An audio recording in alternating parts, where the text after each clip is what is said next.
गई मेरी सावरिया के प्यारी, ऐसी हालत हो गई मेरी सावरिया के प्यारी में, ऐसी हालत हो गई मेरी सावरिया के प्यारी में।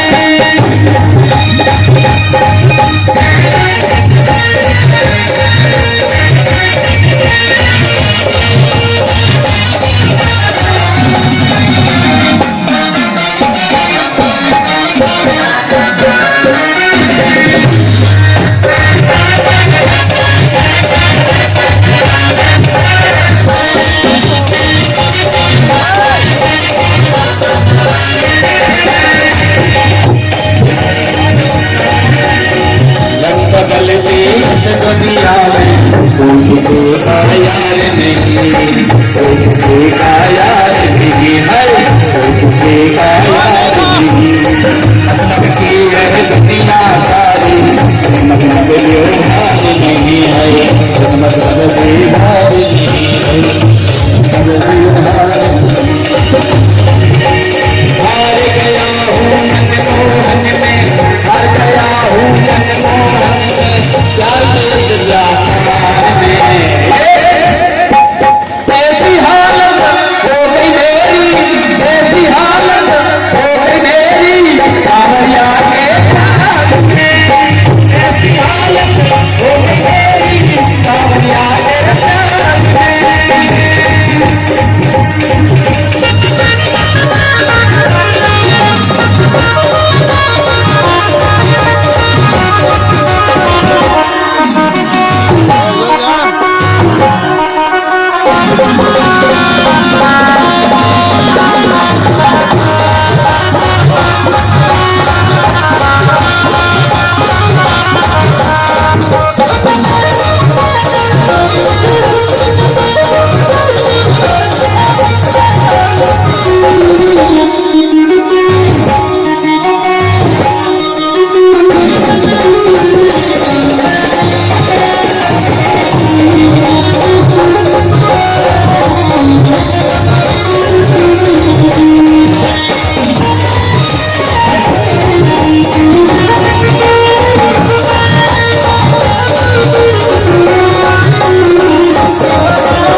लगाता है कोई तो कोई आँख दिखाई, कोई गले लगाता है, कोई गले लगाता है।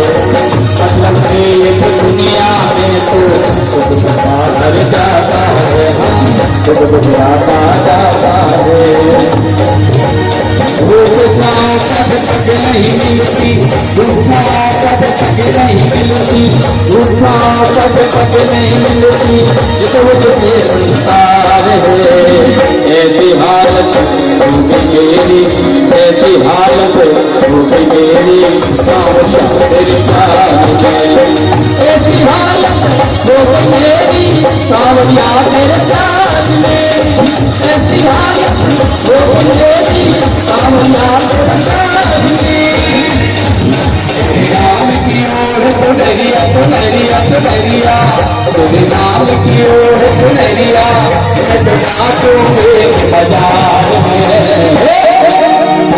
ऐसी हालत हो गई मेरी, ऐसी हालत हो गई मेरी सावरिया के प्यार में, ऐसी हालत हो गई मेरी सावरिया के प्यार में है, सावरिया के प्यार में है, सावरिया के प्यार में है, सावरिया के प्यार में।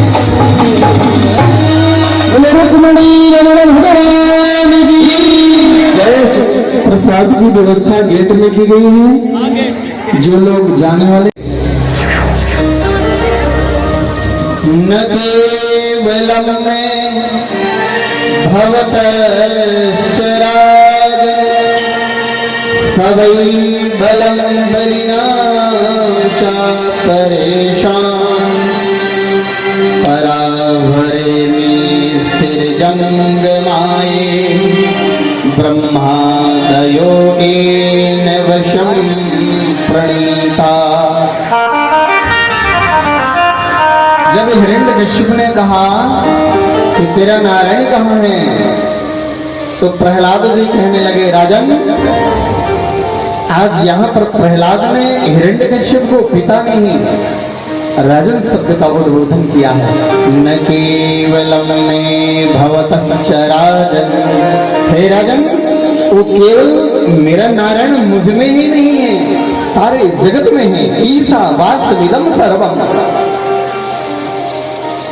हरि व्यापक सर्वत्र समाना। मेरा नारायण तो कण कण में व्याप्त है। ऐसी कौन सी जगह है जहां मेरा नारायण नहीं? अरे राजन आपके लिए बोलने का सामर्थ्य भी मेरे नारायण की कृपा है, और जिस दिन मेरे नारायण की कृपा नहीं होगी उस दिन आपकी जबान भी हिल नहीं सकती। अब हम जो आए गए ये सूर्य का प्रकाश, ये हवा, ये सब मेरे नारायण की कृपा है। हिरण्यकश्यप का क्रोध बढ़ता चला जा रहा है। इतना क्रोध बढ़ गया, इतना क्रोध बढ़ गया। हिरण्यकश्यप ने कहा, अब बता है कहां आखिर तेरा नारायण है कहां? हिरण्यकश्यप ने प्रहलाद को पकड़ लिया और पकड़ करके तलवार को तैयार कर लिया है मारने के लिए। कि बता कहां है? बार बार प्रहलाद मुस्कुराते हुए, प्रहलाद के ऊपर एक भी भय नहीं। जो भी बात हिरण्यकश्यप कहते प्रहलाद मुस्कुरा करके जवाब दे रहे हैं। आज प्रहलाद को मृत्यु से भी भय नहीं, अभय है प्रहलाद। जैसे ही हिरण्यकश्यप ने पकड़ा और पकड़ करके बोले बता कहां है तेरा नारायण, तो प्रहलाद के मुंह से निकल पड़ा, राजन इस खंभे में भी मेरा नारायण है। जैसे ही खंभे का नाम लिया, भैया एक रास्ता छोड़ दो आने जाने वालों के लिए, उधर से थोड़ा सा, जैसे उधर बीच से थोड़ा सा रास्ता खुला रखो।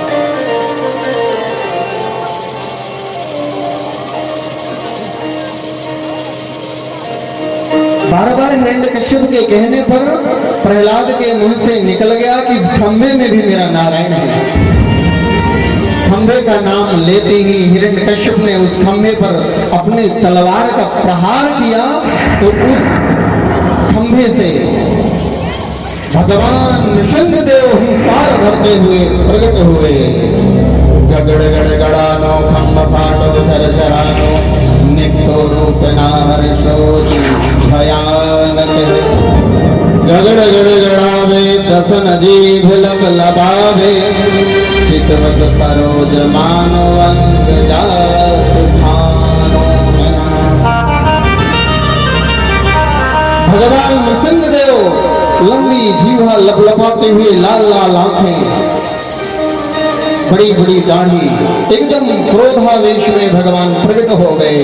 बोलो नृसिंहदेव भगवान की जय।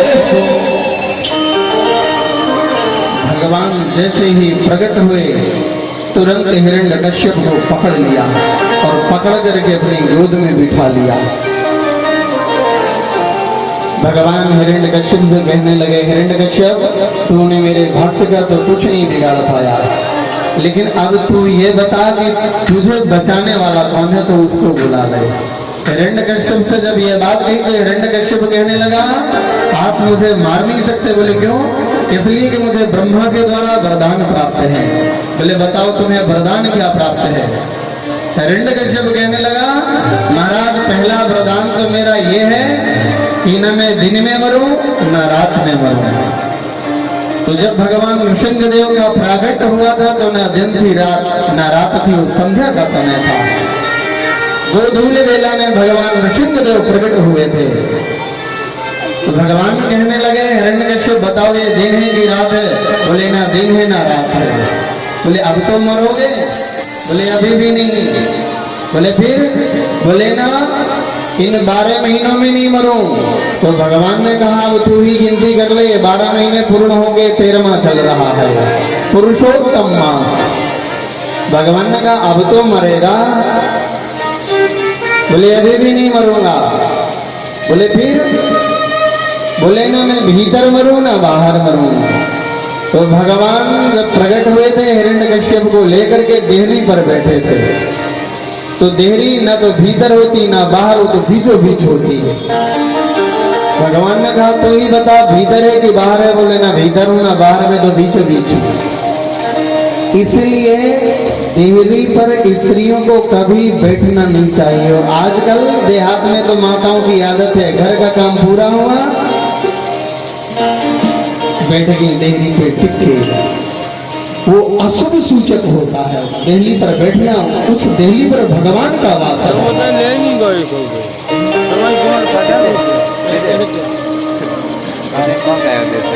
भगवान बोले अब तो मरोगे? बोले अभी भी नहीं मरूंगा। बोले अब क्या बचा तेरा? बोले ना मैं ऊपर मरूं ना नीचे मरूं। भगवान ने कहा तू ही देख ले ऊपर है कि नीचे है। तो हिरण्यकश्यप कहने लगा ना मैं ऊपर हूं ना नीचे, मैं तो आपकी गोद में हूं। तो बोले अब तो मरेगा ना? बोले अभी भी नहीं। बोले अब क्या रह गया तेरा शेष? बोले ना मैं नर से मरूं ना सिंह से मरूं।